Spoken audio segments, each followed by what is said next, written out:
What is up, guys? I'm Mikey31 here, Madden 17 Ultimate Team Game. I'm playing with my all Seattle Seahawks defense squad here.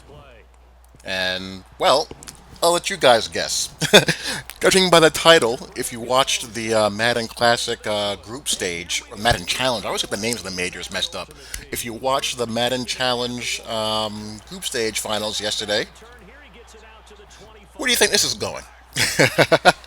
I am playing in this game someone who will use the wide receiver swerve glitch.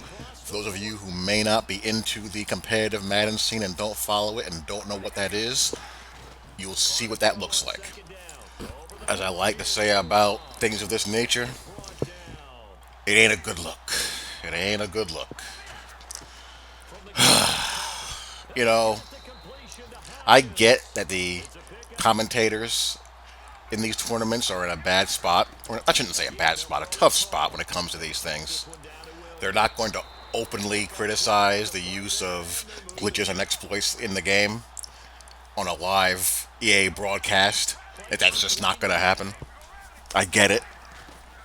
But the thing that I want to express is that as Madden, goes down this road and establishing themselves as an esport, and really, sports games is a natural platform for virtual competition.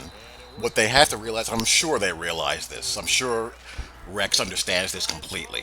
But these competitors, they become a representation of you and your product. Now, if there are exploits and glitches in the game, the community gets that. It's a video game. There are going to be ways to manipulate the game. I mean, that's a given. We know this. We know it's going to exist. What you want, obviously, is for the game to be at a point or get to a point where someone really has to go out of their way to manipulate the game and cheat. And if you have glitches in the game that you can't fix during the year, there has to be some type of code of conduct and rules to prevent those glitches from being used in a competitive environment. That's if your intention is to be taken seriously as e-competition. Now, judging by what I see, their vision is to have these tournaments have the look of a professional NFL style telecast. And if that's your goal, you really got to clean the scene up in a major way. I mean, when you're dealing with most of these guys are between the ages of 18 to 20, 21, 22. Not all of these guys are going to have the greatest level of emotional maturity in the world. I'm not even talking about that. You're going to have guys who are a little weird. That's just the way it's going to be. I'm talking about maintaining the integrity of your competition. EA cannot allow this to be the wild, wild west because these guys will not police themselves. That's pretty much clear. And people are just going to get sick of it. They're going to stop caring.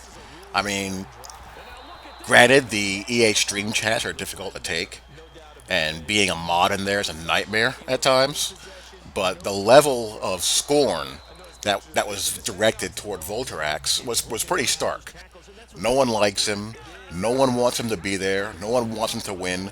No one thinks he would be there if it wasn't for his rampant use of the wide receiver swerve glitch. You got a guy in Young Kiv, his opponent, who came into the tournament playing great defense, allowing something like maybe 8 or 10 points per game, through the entire, online group stage and the live group stage. He's one of the best defensive players on the scene right now, and here he is giving up 45, 50 yards of completion to a glitch that a guy is allowed to use without any consequences. And you got poor Gibbs, RG, Farles, and Rico out there attempting to legitimize it with a straight face. Just bad. Really, really bad. I applaud Young Kiv for keeping his composure. The Young Kiv that played D. Jones earlier in the year in the Madden Classic would have had a complete meltdown. So, tip of the hat towards him for, showing maturity and not letting the craziness get to his head and doing what he had to do to get on to the next round. The only thing that's saving us from the SwerveTerax phenomenon today is the fact that he got eliminated off a point differential. And what I really hope is that the fact that that guy is a viable competitor serves as a bit of a wake up call, because if he did get through, I think the chances were excellent that he could have won the whole thing, because you just can't cover it on a consistent basis. What he would do, he's trying it again here. What the swerve does is that it basically cancels out the two-man interaction. It's basically a consequence of the fact that the wide receiver DB interactions are kind of tied to each other. So what people will try to do when they swerve glitch, what they're trying to do is to cancel out the DB.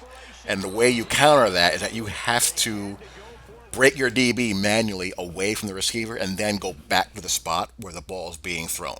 And it's a really tough thing to do as a user every single down. It's really, really hard. I mean, a guy like Young Kiv has some of the best stick in the business, and he was at its mercy. So that tells you everything you need to know. So that's my thoughts on it. Hope you guys enjoyed. Talk to you all later. Peace.